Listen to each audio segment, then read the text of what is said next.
February 1258. A man walks through his own treasury. Guards flank him on both sides, not his guards. He's looking at gold he spent 50 years protecting. Gold that bought silks. Gold that paid scholars. Gold that filled vaults. While his army went without armor, the men beside him are watching his face. They're waiting to see if he understands yet. He doesn't speak. Behind him, his city is burning. Ahead of him, something worse than fire. This is Caliph al-Mustasim, ruler of Baghdad, commander of the faithful spiritual heir to Muhammad himself. In 3 hours he'll be dead. But not by blade, not by arrow, not by any method you'd expect. Because the men who destroyed his city follow rules you've never heard of. And what they did to his family wasn't just execution, it was architecture. A blueprint printed in blood so that every king from Damascus to Delhi would know exactly what defiance costs. They didn't need to repeat it. They only needed to do it once. For 500 years, Baghdad was the axis, not just of an empire of thought itself. This was the city where Greek philosophy met Persian astronomy, where Indian mathematics merged with Islamic law, where the world's knowledge concentrated into libraries that cataloged everything from medicine to mechanics. The House of Wisdom alone held texts that would take you 3 lifetimes to read. Al-Khwarizmi invented algebra here. Al-Razi wrote medical encyclopedias that Europe would translate 400 years later. Scholars traveled from Spain to Samarkand just to study in Baghdad's maze. The city's population exceeded 1 million. Its infrastructure channeled water through underground canals. Its markets traded goods from China to Cordoba. Its hospitals treated patients regardless of faith or wealth. This wasn't Rome fading into memory. This was a civilization at its operational peak, and ruling over all of it. The caliph, not just a king, not just a political figure. The caliph was the successor to Muhammad, the spiritual authority over millions of Muslims, a man whose legitimacy stretched back through 37 generations. Al-Mustasim inherited that title in 1242. He also inherited something else, a government that had been decaying for 2 centuries. The Abbasid Caliphate still spoke with religious authority, but its armies mostly mercenaries, its governors semi-independent warlords, its treasury filled but never spent on defense, because Baghdad had survived internal weakness before. It had endured civil wars. It had outlasted rival caliphs. It had watched empires rise and collapse around it, while its scholars kept writing and its markets kept trading. So when distant reports arrived about horsemen in the east, horsemen who had already erased the Khwarezmian Empire, horsemen who had depopulated cities in Persia, horsemen who didn't stop at rivers or mountains or negotiated borders, Baghdad took note and did nothing. The Mongols weren't an army. They were a mechanism, a system refined over 50 years of constant warfare across terrain that spanned frozen steppe to desert to mountain range. When Genghis Khan died in 1227, he left behind something unprecedented. Not just territory, not just conquered peoples. He left behind a military doctrine that turned warfare into replicable process. And one of Genghis's grandsons, Hulagu Khan, was tasked with carrying it west. In 1253, the Mongol cruelty assigned Hulagu a specific objective: secure submission from every state between Mongolia and the Mediterranean. Not just military defeat, submission. Because the Mongol Empire wasn't built on occupation, it was built on compliance. Cities that submitted early retained their autonomy. Their leaders stayed in power. Their people continued their lives. They just paid tribute and acknowledged Mongol supremacy. Cities that resisted stopped existing. Every target received the same sequence. Mongol messengers arrive. They present terms in writing, submit immediately, send tribute, provide hostages, usually sons of rulers, accept Mongol governance. Compliance means survival. Your walls stay standing, your markets stay open, your population lives. Refusal triggers nothing immediate, no threats, no ultimatums, just silence. Weeks pass, sometimes months. The city continues its routine. Defenders begin to think maybe the Mongols were bluffing. Maybe they moved on to easier targets. And then the horizon fills with horsemen, not in chaos, not in scattered groups in formation. Cavalry units move in coordinated patterns. Siege engines arrive on wagons. The army doesn't attack, it surrounds completely. Every gate, every road, every escape route. Then construction begins. In full view of the defenders, the Mongols assemble siege equipment, trebuchets designed to throw stones weighing 300 lb.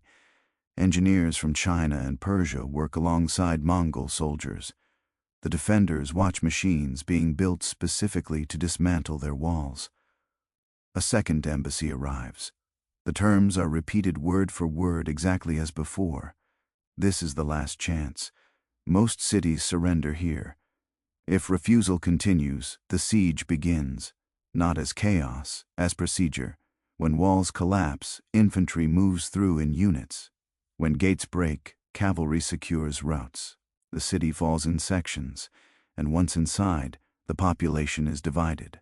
Artisans identified and spared. Scholars identified and spared. Engineers identified and spared. Everyone else gathered in fields outside the city. What happened next was documented by multiple sources. And it wasn't random violence. It was systematic elimination. The survivors were resettled in Mongol territories. The city itself was often burned, not as punishment, as evidence, because the Mongols didn't conquer for territory. They conquered for compliance. And every ruined city became a textbook for the next one. By 1257, Hulagu had already applied this system across Persia. Nishapur refused. Population eliminated. MV refused. Systematically depopulated. Herat refused. Red. You cede to ruins. Refusal had consequences that echoed across generations. And now Hulagu turned toward the greatest city between Persia and Egypt, Baghdad. In September 1257, Hulagu sent his envoys to Baghdad. 3 riders carrying a single letter. You have heard what has befallen the cities of Persia. You know the cost of refusal. Present yourself at our camp. Submit to the authority of the great Khan. Dismantle your fortifications. Send your sons as hostages. Do this and your city will be spared.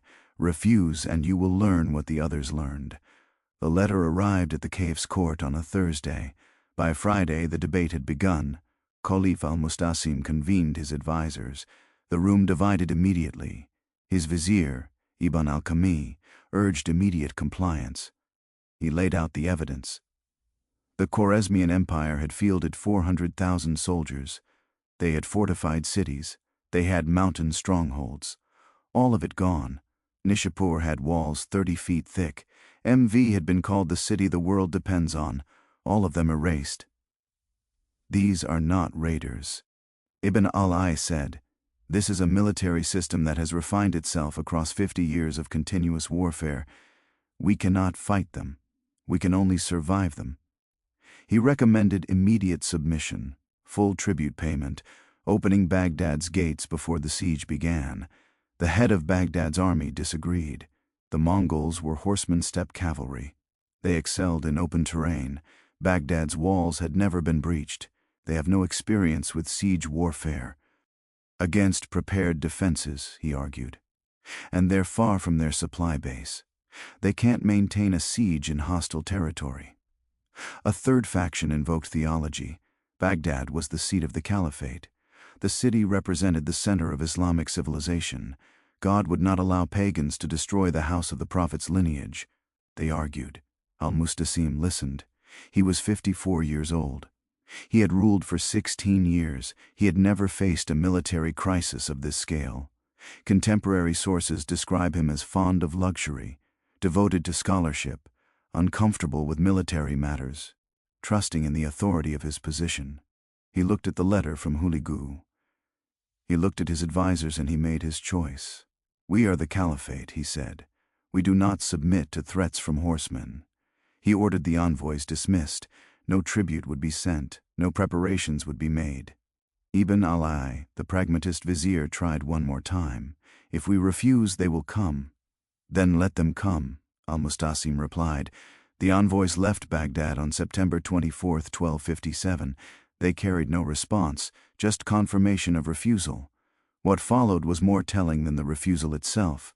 The caliph didn't mobilize the army, he didn't reinforce the walls, he didn't open the treasury to pay for defenses.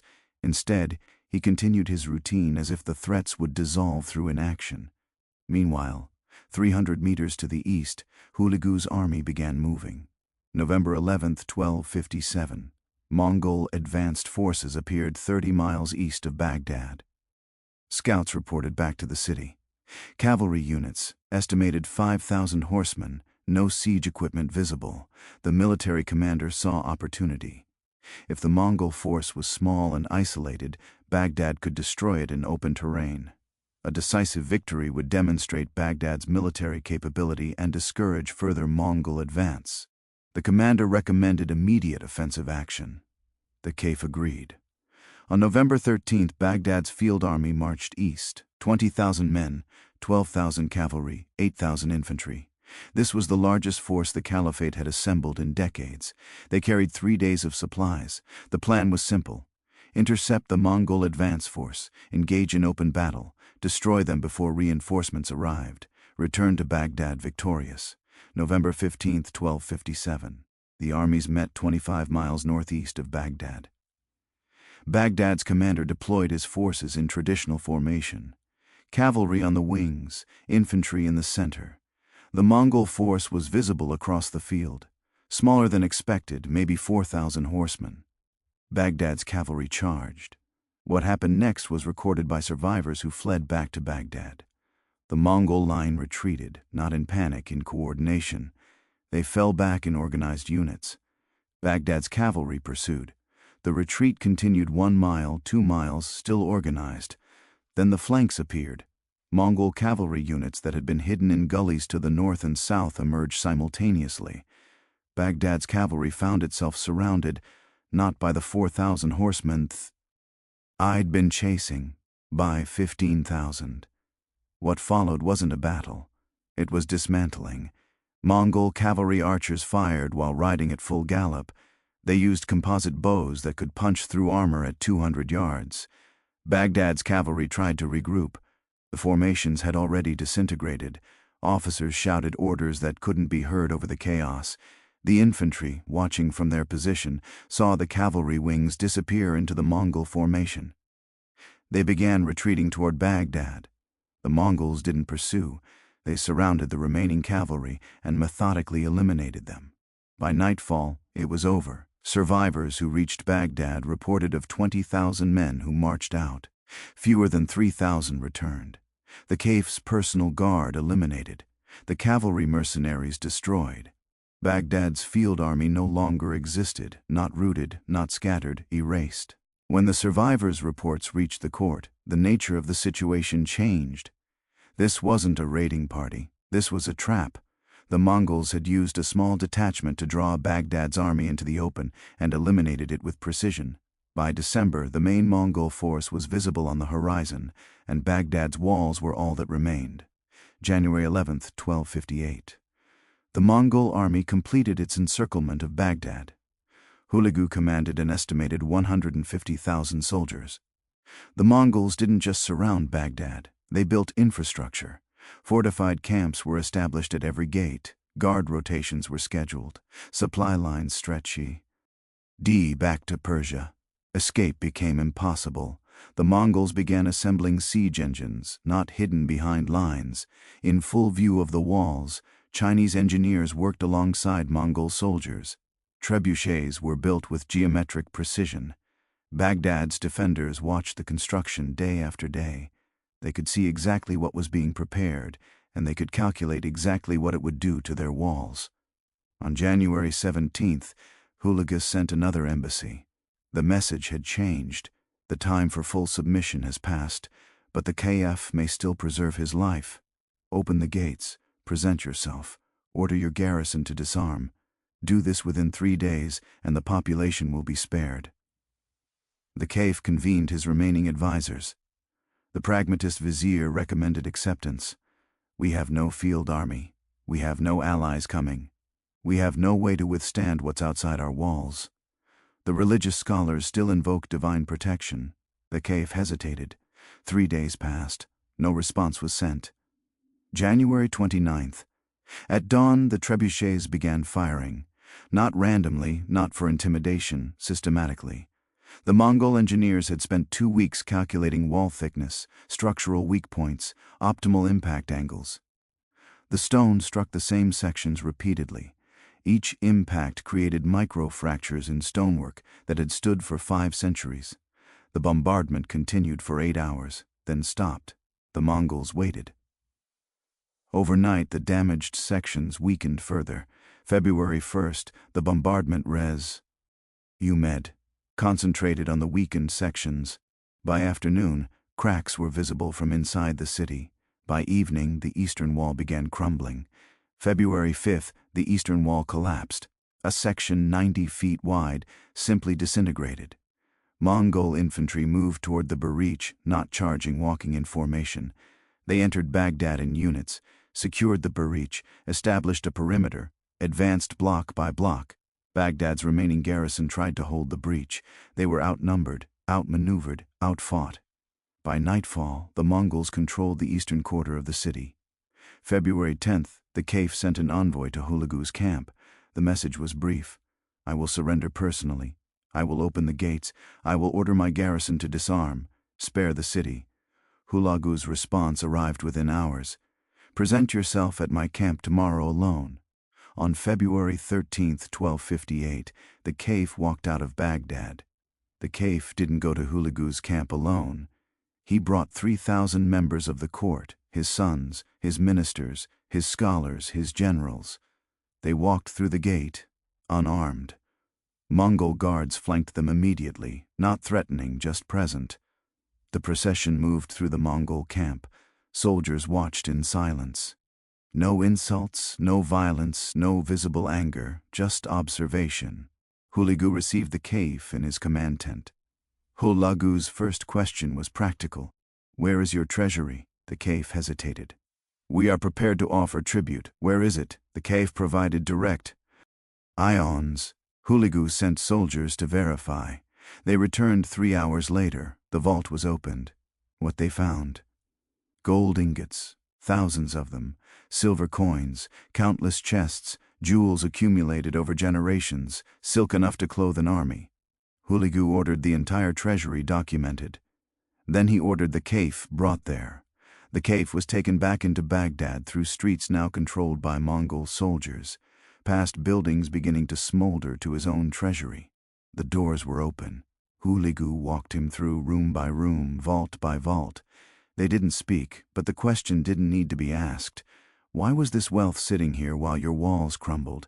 Why were these coins in storage while your soldiers went unpaid? Why was this gold locked away while your city prepared for nothing? What happened next is reported differently across sources. The Persian historian Rashid Alin records Hulagu ordered the caliph to eat his gold to consume the wealth he'd valued more than his people's survival. Whether this literally occurred is debated. What's documented is what followed. The Mongols followed Tangus spiritual beliefs. One of their core taboos, royal blood must not touch the ground. Spilling it directly brings cosmic imbalance. So when executing nobility, alternatives were required for the caliph. They chose a specific method. He was wrapped in a carpet tightly, completely arms bound, legs immobilized, then laid on the ground outside the treasury. Horses were brought forward. The horses didn't trample randomly. They were led slowly, deliberately across the wrapped figure repeatedly. The weight of the horses crushed the body inside the carpet. No blade was drawn. No executioner announced judgment. No formal proclamation was made. When it ended, the caliph was dead. No blood had touched the earth. The taboo was satisfied. But something else had been created. A method that would be discussed in every court from Anatolia to Delhi. A death that carried meaning beyond mere execution. The caliph's sons were separated from the court group.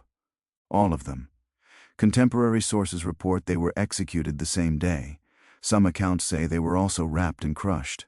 Others suggest they were killed out of sight. What doesn't vary, all died. No heirs survived. The caliph's daughters were taken from the group. Their exact fate is recorded vaguely. Some sources mention them being distributed among Mongol officers.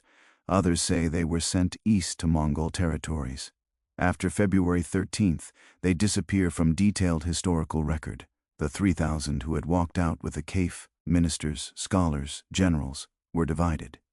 Those with useful skills were identified and removed. Engineers spared and sent to Mongol service. Physicians spared. Administrators who knew local governance spared. The rest were executed outside the city. The Abbasid dynasty, 500 years of continuous rule, ended that day. No succession occurred, no heir escaped, no continuation was possible. The family line that traced back through 37 generations to the Prophet Muhammad's uncle was severed, and the news began spreading before the bodies were cold. After the caliph's death, Hulagu gave Baghdad to his soldiers. For 13 days, the Mongol army divided Baghdad into sectors. Each unit was assigned specific districts. They moved systematically, building by building, street by street. Anyone with demonstrable skills was separated. Artisans who worked with metal, wood, or stone, scholars who could read and write, merchants who knew trade routes. They were marked and removed to camps outside the city. Valuables were collected systematically: gold, silver, jewels, silk, spices, manuscripts. Everything of value was catalogued and removed. Everyone remaining was moved outside the walls. What happened next is described in sources from multiple perspectives. The elimination was methodical. Estimates of the death toll vary wildly. Contemporary sources claim anywhere from 200,000 to 1 million dead. Modern historians suggest the actual number was likely between 90,000 and 200,000. What's verified is the aftermath. After the population was dealt with, the city itself was addressed. The House of Wisdom burned, manuscripts thrown into the Tigris River, so many books that the river reportedly ran black with ink. The Grand Mosque partially demolished, the caliph's palace razed, the canal system deliberately damaged, not random destruction, deliberate to ensure Baghdad couldn't quickly recover. February 20th, Hulagu ordered his army to withdraw.